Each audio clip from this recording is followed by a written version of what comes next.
Welcome to Calm Before Dreams, a quiet place where gentle stories and soft atmospheres guide you toward peaceful rest. Tonight, our journey brings us to a quiet garden filled with old roses, winding stone paths, and the soft murmur of a fountain hidden among the leaves. It is a place where time moves slowly, and where certain memories never truly fade. I'm Atlas, and I'll be your narrator for this evening's story, Where Their Love Lingered Among the Roses. Before we begin our quiet walk through this timeless garden, I'd love to know where you are listening from tonight. Share it in the comments below. It's always comforting to see how far our calm little community reaches across the world. Now settle in, take a slow breath, and let the gentle story of the garden begin. Tonight I want to tell you about a garden. Not a grand one, and not the sort people travel across the city to see, but a quiet garden tucked behind an old brick house in Richmond, in a calm corner of London where the streets narrow and the sound of the river sometimes drifts through the evening air. It is a place I came to know slowly. At first it was simply somewhere to walk after the long day at the bookshop, when the scent of paper and dust still clung to my sleeves and my thoughts felt crowded with other people's stories. The garden offered something different. It offered space. A small fountain, a worn stone path, and roses that climbed the warm walls with a patience that seemed older than the house itself. When I first began going there, I did not know that the garden would become tied to some of the most delicate memories of my life. I did not know that certain evenings, so ordinary at the time, would later shine in memory with a quiet and lasting warmth. But that is often how such things begin. Not with declarations. Not with sudden change. Only with a path, an evening sky, and the simple habit of returning to the same peaceful place again and again. The evenings in Richmond arrive gently, almost as if the day is reluctant to leave the narrow streets and quiet houses behind. When I leave the bookshop, the lamps along the road are only beginning to glow, their light still pale against the fading sky.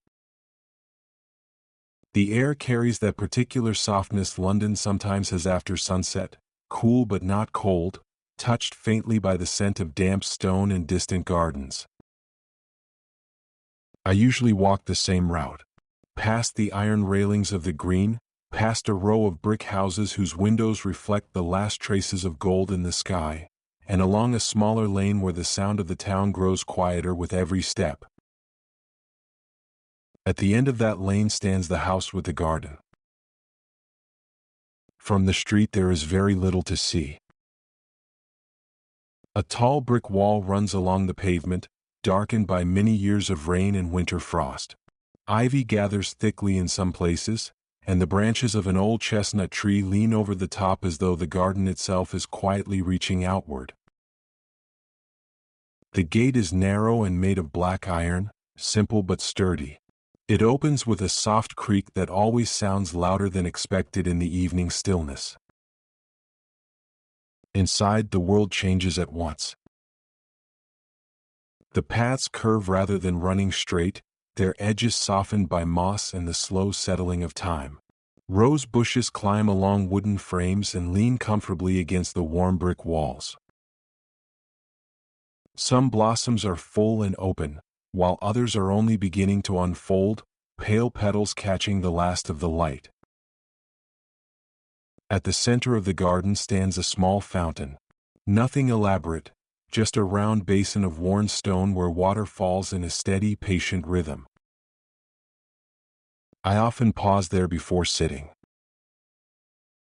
The sound of the water seems to quiet the mind in a way that conversation rarely does, as though each drop carries away a small piece of the day's noise. And in that calm, the garden begins to feel less like a place I visit, and more like a place that has been quietly waiting. In those years, Richmond moved at a quieter pace than the great center of London. Carriages rolled steadily along the main roads and most errands were done on foot. Shopkeepers knew the habits of their customers, and the rhythm of each day followed patterns so familiar that they rarely needed to be spoken aloud. My own days began in the bookshop on a small side street near the Green. The brass bell above the door announced every visitor with a modest chime, and the scent inside was always the same comforting mixture of paper, ink, leather bindings, and the faint dust that sunlight reveals when it falls through the front window at the right angle. By mid-morning the shop would grow pleasantly busy.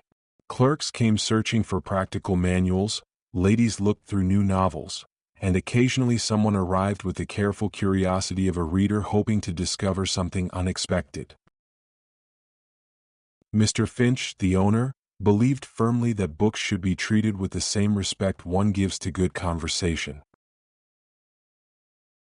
He cleared his throat before speaking, handled each volume as though it possessed its own quiet dignity, and expected the same care from everyone who worked beside him. I spent my hours tying parcels, arranging the window display, and returning books to their proper shelves. There was a quiet satisfaction in the work. Each title seemed to carry a small world within it, waiting patiently for the right reader to arrive. When the shop closed in the evening, we moved through our final routines with practiced ease.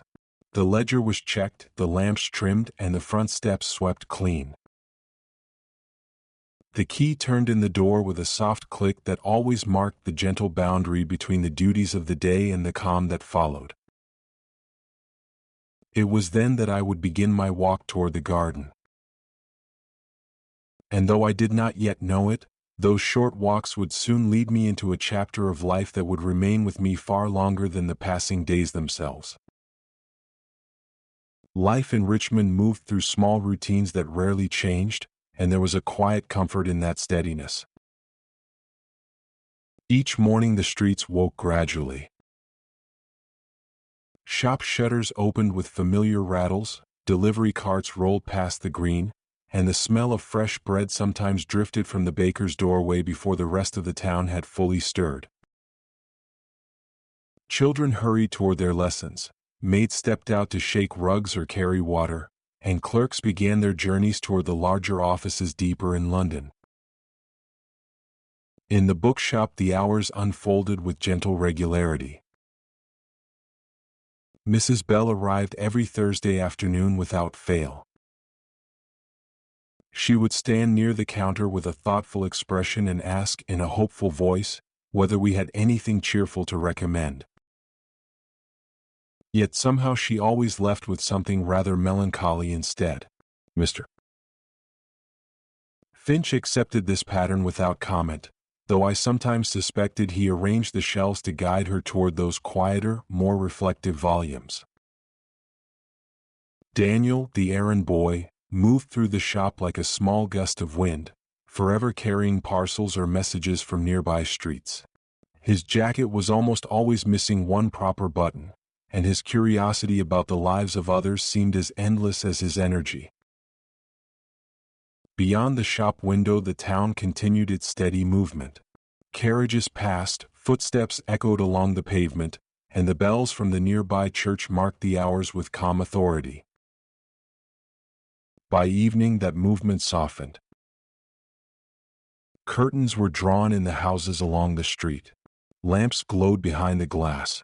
Somewhere a piano might begin a careful piece of music while someone else practiced the same passage again and again with patient determination. It was during this quieter hour that I would leave the shop behind. The day's work settled gently in my mind as I walked, and the path toward the garden began to feel less like a destination and more like a quiet transition between one world and another. The garden had a way of welcoming the evening before the rest of the neighborhood seemed ready to release the day. By the time I pushed open the narrow iron gate, the light had already softened into long, slanting lines across the paths. The roses caught that fading glow in delicate ways, their petals holding small pools of color while the leaves around them deepened toward shadow. I rarely hurried once I stepped inside. Instead, I walked slowly along the curved path that circled the fountain, sometimes brushing my fingers lightly against the wooden frames that supported the older rose canes. The air inside the walls felt different from the street outside. It carried the quiet scent of damp soil, green stems, and the faint sweetness of blossoms beginning to close for the night. Often I sat on the bench beneath the apple tree. The tree leaned slightly toward the center of the garden, its branches spreading in a gentle arc that filtered the last of the evening light. In spring the leaves were fresh and pale, trembling easily in the smallest breeze. Later in the year they grew darker, steadier, and the apples appeared like small lanterns among the branches. From that bench I could hear the fountain clearly. The water did not fall loudly. It slipped from the narrow spout in a steady stream, touching the stone basin with a sound that was both soft and constant. It reminded me of pages turning slowly in a quiet room. At first, the garden belonged entirely to silence. I came there to rest my thoughts after long hours among shelves and ledgers. I watched the shadows gather along the walls and listened to the distant murmur of the town beyond the gate. But after some time, I began to notice that the garden was not always empty. On certain evenings, someone else was already there. The first time I noticed him, I did not think very much of it. He was seated on the bench near the far wall, where the evening shade arrives first. A small notebook rested on one knee, and he appeared to be writing with the careful patience of someone who does not wish to hurry his thoughts. Every so often he paused, looking up toward the roses or the apple tree, as though the garden itself might offer the next line. I remember thinking only that he seemed very still. Not stiff or uncomfortable, but settled in the way a person becomes when they are accustomed to observing rather than interrupting. The garden suited him.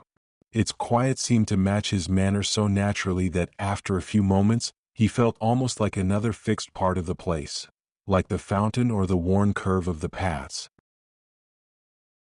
I walked my usual circle and sat beneath the apple tree. For a time we did not acknowledge one another. The garden held us both easily, allowing silence to remain undisturbed. The fountain murmured, the leaves shifted gently above, and somewhere beyond the wall a carriage passed with the dull rhythm of hooves against stone. When I rose to leave, our eyes met briefly. He inclined his head with a polite, almost absent-minded courtesy, as though greeting someone already familiar rather than a stranger. I returned the gesture without thinking much about it, then passed through the iron gate and began my walk home. After that evening, I saw him again from time to time. Not every day. Sometimes a week passed without his appearance. Then, on another quiet evening, I would find him seated there again with the same small notebook, writing in the same patient hand. And little by little, without either of us intending it, his presence became part of the garden's rhythm. For several weeks our meetings in the garden remained exactly the same. I would arrive after the bookshop closed, walk slowly along the curved path, and take my seat beneath the apple tree. Sometimes he was already there with his notebook open, sometimes he arrived later and settled quietly on the bench near the wall. We exchanged the same small courtesy each evening, a nod, a brief smile, and then allowed the garden's silence to continue undisturbed. There was something restful in that arrangement. In many places, silence between strangers can feel awkward, as though conversation is expected but has somehow failed to appear. In the garden, however, the quiet felt natural.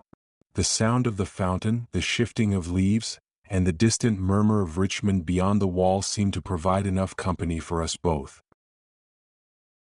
Yet small changes have a way of arriving without warning. One evening, as the sky dimmed toward a soft blue-gray, a stronger breeze moved through the garden. The roses stirred more noticeably, and several loose petals drifted across the path. At the same moment, a handful of pages lifted from the gentleman's notebook and scattered across the stones. They moved quickly, turning and sliding along the path like pale birds startled into flight. Without thinking, I stepped forward and caught one before it disappeared beneath the bench. He rose at once, apologizing though the wind was clearly to blame, and together we gathered the pages as they fluttered near the fountain and along the edge of the path. Our hands nearly met over the last sheet. We both paused, then laughed softly at the same moment, a quiet, shared amusement that felt strangely easy. "Thank you," he said, accepting the papers carefully. "The garden has decided my notes should travel." "It seems determined to edit them," I replied. And with that small exchange, the silence between us had been crossed. After that evening, conversation began to appear between us as naturally as the roses along the walls. At first our exchanges were brief and careful. When I arrived, we greeted one another with the ease of acquaintances who had already shared many quiet hours in the same place. Sometimes we spoke only a few sentences before the garden returned us to comfortable silence. His name, I learned, was Thomas Vale. He explained this one evening while closing the small notebook that had first drawn my attention. His voice carried the calm steadiness of someone accustomed to speaking thoughtfully rather than quickly. Thomas told me he spent much of his time studying the older corners of London. Churchyards, forgotten courtyards, quiet squares hidden behind rows of houses. He was gathering notes for a book about the city's gardens, especially the small enclosed ones that people passed every day without truly noticing. "The large parks are well known," he said, glancing toward the roses as if they were part of his thought. "But the smaller gardens hold their own histories. They keep traces of lives that might otherwise disappear." I understood that feeling at once. Working among books had taught me how easily certain stories are remembered while others fade quietly into the background. The idea that a garden might carry its own form of memory seemed perfectly natural. Our conversations soon found their first comfortable ground in books. We spoke of travel journals, of poetry that lingered in the mind long after it was read, and of the curious habit people have of leaving home and stories only to discover later how deeply they belong to it. Some evenings we walked slowly along the curved paths while talking. Other evenings we remained seated, letting the fountain's steady rhythm shape the spaces between our words. And with each passing week, the garden began to feel less like a place we shared by chance, and more like a quiet meeting point we both understood without needing to say so. As the weeks passed, the garden gathered a quiet pattern around our meetings. I began to notice that my walks from the bookshop felt slightly different on the evenings when I expected Thomas might be there. The streets seemed shorter somehow, the fading light a little warmer, as though the ordinary end of the day carried a small anticipation within it. Sometimes he arrived before me and was already seated on the bench near the fountain, his notebook open but forgotten while he watched the slow movement of water. Other evenings I reached the garden first and heard the iron gate open a few minutes later behind me. Our conversations remained gentle and unhurried. Often we spoke about the places he was studying for his book. Thomas described small courtyards hidden behind church walls, abandoned orangeries where cracked stone basins still held rainwater, and narrow squares where old railings enclosed patches of green that few people seemed to notice anymore. He never spoke of these places as curiosities. Instead, he described them as though they were quiet witnesses to time itself. He believed that even the smallest garden could carry the memory of those who had walked there before, leaving behind traces that lingered long after their footsteps faded. One evening I brought a book from the shop that I thought he might enjoy, a collection of travel sketches written by a naturalist who had wandered through old European towns. "It is only a loan," I told him lightly as I handed it over. Thomas accepted the volume with the careful attention of someone who understands the trust behind such a gesture. He turned the cover slowly in his hands before smiling. "I will return it," he said, "but not too quickly. Books deserve to be read without haste." After that, the garden began to feel less like an evening habit. It felt, instead, like the quiet center of something slowly unfolding. Autumn approached so gradually that, at first, it was noticeable only in the smallest ways. The air carried a sharper coolness after sunset, and the roses began to open a little more slowly. Some evenings a single yellow leaf drifted down from the apple tree, settling softly on the worn stones beside the fountain. The garden did not lose its beauty as the season turned. It simply grew quieter, as though preparing for a long rest. Our walks along the paths continued much as they had before. Thomas spoke of the progress of his manuscript, though never with pride. He described long afternoons spent in archives, copying small details from forgotten parish records or studying old maps that showed gardens now replaced by narrow streets. Yet I began to sense a change in his manner. It was not distance exactly, nor any loss of warmth in his voice, but at times his attention seemed to drift toward thoughts he did not immediately share. He would pause in the middle of a sentence, watching the water in the fountain as though weighing some decision carefully in his mind. I did not ask about it. In the world we lived in, certain questions were not pressed too quickly. There were silences that deserved patience, even when curiosity stirred quietly beneath them. Soon his visits to the garden grew less regular. At first a single evening passed without him, then another. When he did appear again, he greeted me with the same kindness as before, yet there was a sense that something in his life had begun to move beyond the boundaries of our familiar routine. Then, quite suddenly, several evenings passed with no sign of him at all. The garden remained unchanged. The fountain murmured, the apple leaves trembled in the cooling air, and the paths waited as they always had. But the bench near the wall stood empty. For several evenings I continued to visit the garden at my usual hour. At first I told myself that Thomas had simply been delayed by his work. The city was large, and the research he described often carried him to distant corners of London. It seemed reasonable that his time might be claimed by long days in archives or by journeys to places that required more attention than he had expected. Still, the empty bench near the wall drew my eyes each time I entered. The garden itself had not changed. The fountain continued its patient rhythm, and the roses, though fewer now in the cooling season, still held their quiet color against the brick. Yet the absence of one familiar figure altered the space in a way that was difficult to explain. On the fourth evening, the air was unusually clear after a morning rain. The stones of the path still carried a faint dampness, and the scent of wet leaves drifted gently through the garden. As I walked toward the bench beneath the apple tree, something pale caught my attention near the other bench where Thomas usually sat. An envelope rested partly beneath the edge of the seat. For a moment I simply stood looking at it.